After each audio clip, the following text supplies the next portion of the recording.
ಕರ್ನಾಟಕ ರಾಜ್ಯ ಮೀಸಲು ಪೊಲೀಸ್ 7ನೇ ಪಡೆ ಅಸೈಗೊಳಿ ಮಂಗಳೂರು ಘಟಕದಲ್ಲಿ ಅಂತಾರಾಷ್ಟ್ರೀಯ ಮಹಿಳಾ ದಿನಾಚರಣೆಯನ್ನ ಹಮ್ಮಿಕೊಳ್ಳಲಾಗಿತ್ತು.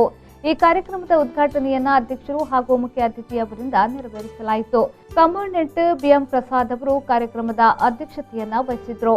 ಮುಖ್ಯ ಅತಿಥಿಗಳಾಗಿ ಯಕ್ಷಗಾನ ಕಲಾವಿದೆ ಕಾವ್ಯಶ್ರೀ ಗುರುಪ್ರಸಾದ್ ಅವರು ಭಾಗವಹಿಸಿದ್ರು. ಈ ವೇಳೆ ಮಾತನಾಡಿದ ಅವರು, ವಿಶ್ವ ಮಹಿಳಾ ದಿನಾಚರಣೆಯನ್ನ ಕೆಎಸ್ಆರ್ಪಿ ಘಟಕದಲ್ಲಿ ಆಚರಿಸುತ್ತಿರುವುದು ಅತ್ಯಂತ ಸಂತೋಷದ ಸಂಗತಿಯಾಗಿದೆ. ಆದರೆ ಇಂದಿನ ಸಮಾಜದಲ್ಲಿ ಪ್ರತಿಯೊಂದು ಹಂತದಲ್ಲೂ ಮಹಿಳೆಯರು ಸಮಾಜದಲ್ಲಿ ಸ್ವಾವಲಂಬಿಗಳಾಗಬೇಕು ಎಂದು ಕರೆ ನೀಡಿದರು.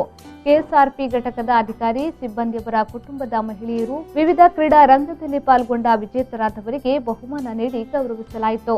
ಕಾರ್ಯಕ್ರಮದಲ್ಲಿ ಘಟಕದ ಕಮಾಂಡೆಂಟ್ ಬಿಎಂ ಪ್ರಸಾದ್, ಸಹಾಯಕ ಕಮಾಂಡೆಂಟ್ ಶರತ್ ಎಂಕೆ, ಹೇಮಕುಮಾರ್ ಬಿ, ರಾಜು, ಮಹದೇವ್ ಸ್ವಾಮಿ ಎಸ್ ಹಾಗೂ ಪೊಲೀಸ್ ಇನ್ಸ್ಪೆಕ್ಟರ್ಗಳಾದ ಗಣೇಶ್ ನಾಯ್ಕ್, ಕೃಷ್ಣಪ್ಪ ಪೂಜಾರಿ, ಗಣೇಶ್ ಕೋನಬೇವು ಹಾಗೂ ಪಡೆಯ ಅಧಿಕಾರಿ